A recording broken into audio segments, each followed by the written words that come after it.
தடுக்கிவிட்ட பின் தடம் புரண்ட ஜிம்பாப்வே 4-1 என தொடரை வென்றது இந்தியா. Welcome to sports 11. இது உங்கள் ஸ்போர்ட்ஸ் 7. இது வரைக்கும் முடிஞ்சிருந்த 3 T20 போட்டிகளில் முதல் போட்டியில் இந்தியா தோல்வி அடைஞ்சாலும் அதுக்கு பின்னாடி நடந்த 2 ஆட்டங்கள்லையும் அட்டகாசமான வெற்றிகளை இந்திய அணி பதிவு செஞ்சு 2-1 முன்னிலையோடு இருந்தாங்க. இந்த நிலையில் ஜூலை 13 மற்றும் 14ஆம் தேதிகளில் 4வது மற்றும் கடைசி T20 போட்டிகள் அடுத்தடுத்த நாள்களாக மீண்டும் ஹராரே ஸ்போர்ட்ஸ் கிளப்பில் நடந்துச்சு. முதல் ஆட்டத்தில், அதாவது 4வது ஆட்டத்தில் டாஸ் ஜெயிச்ச இந்தியன் கேப்டன் பந்து வீச்சை தேர்வு செய்ய இந்திய அணியோடைய பந்து வீச்சை சிறப்பாக எதிர்கொண்டாங்க ஜிம்பாப்வே ஓப்பனர்கள் வெஸ்லே மதவேரா மற்றும் டி மருமானி.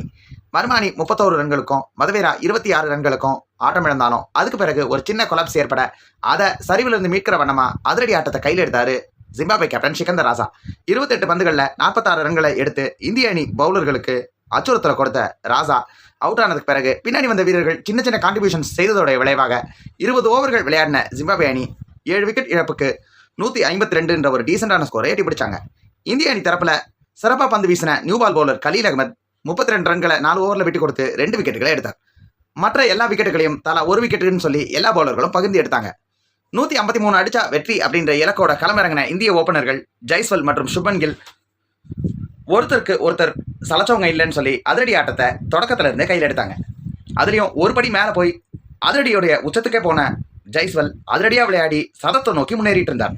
15.2 ஓவர்கள் வரைக்கும் இந்த ஜோடி கடைசி வரைக்கும் நிலைச்சு நின்று விக்கெட் இழப்பு இல்லாமல் 156 என்ற ஸ்கோரை எட்டி பிடிக்க 10 விக்கெட்டுகள் வித்தியாசத்தில் இந்திய அணி ஜெயிச்சாங்க.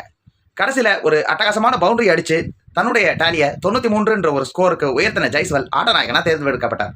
இன்னொரு ஓப்பனரான சுப்மன் கில்லும் 58 ரன்களை தன்னுடைய பங்குக்கு எடுத்து இந்திய அணியுடைய வெற்றிக்கு பெரிய வலுவை சேர்த்தார்.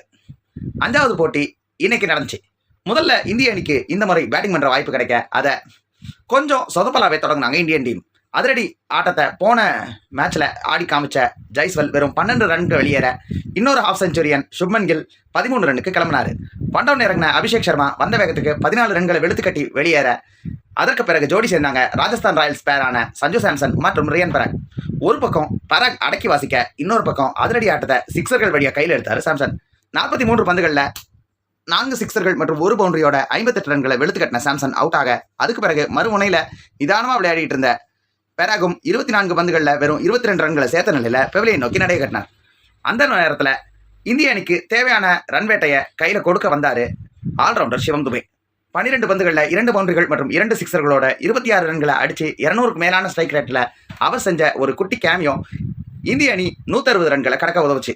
பின்னாடி வந்த ரிங்கு சிங் 11 ரன்களில் நாட் அவுட்ல நிற்க 5 விக்கெட்டுகளை இழந்த இந்திய அணி 167 ரன்களை 20 ஓவர்கள் முடிவில் எடுத்தாங்க. மீண்டும் ஒரு முறை அட்டகாசமாக பந்து வீசின ஜிம்பாப்வேவுடைய அனுபவம் வாய்ந்த முஸ்ரபானி சிறப்பான ஒரு ஃபிகர்ஸை எட்டி பிடிக்க மற்ற பவுலர்கள் எல்லாரும் தங்களுக்குள்ள விக்கெட்டுகளை பகிர்ந்து எடுத்துகிட்டு போனாங்க.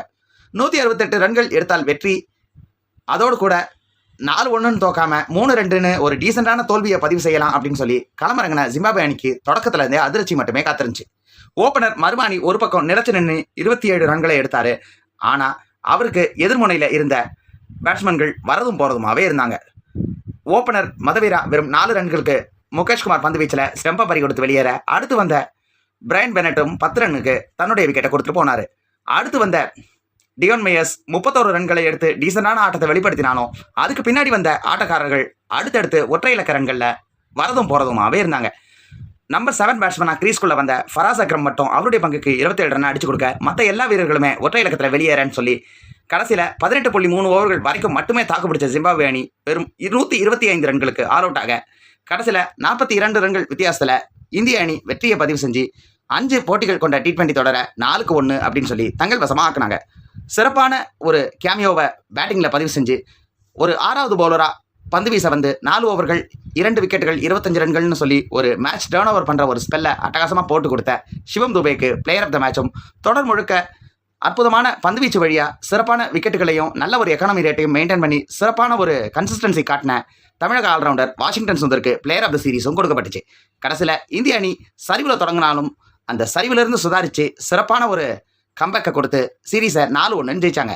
இந்திய அணியை முதல் ஆட்டத்தில் சறுக்கி விட்ட ஜிம்பாப்வேக்கு தடம் முழுக்க மாறி தடம் புரண்டு போகிற ஒரு சூழலாகி 4-1 அப்படின்னு சொல்லி சொந்த மண்ணில் இந்திய அணிக்கிட்ட தோல்வி அடைஞ்சிருக்கிறாங்க. இப்போ நீங்கள் சொல்லுங்கள், ஜிம்பாப்வே அணி முதல் ஆட்டத்தில் இந்திய அணியை ஜெயிச்சதுக்கப்புறம் இந்திய அணி இப்படி ஒரு மாசான கம்பேக்கை கொடுக்கும் அப்படின்னு சொல்லி நீங்கள் நினச்சிங்களா?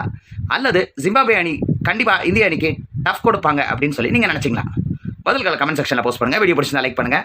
மறக்காம உங்கள் ஃப்ரெண்ட்ஸ்க்கு வீடியோ ஷேர் பண்ணுங்கள். நம்ம ஸ்போர்ட்ஸ் சேனலை சப்ஸ்கிரைப் பண்ணிட்டு வேலைக்கான பிரஸ் பண்ணுங்கள் டு கெட் எக்ஸ்ட்ரா நோட்டிஃபிகேஷன்.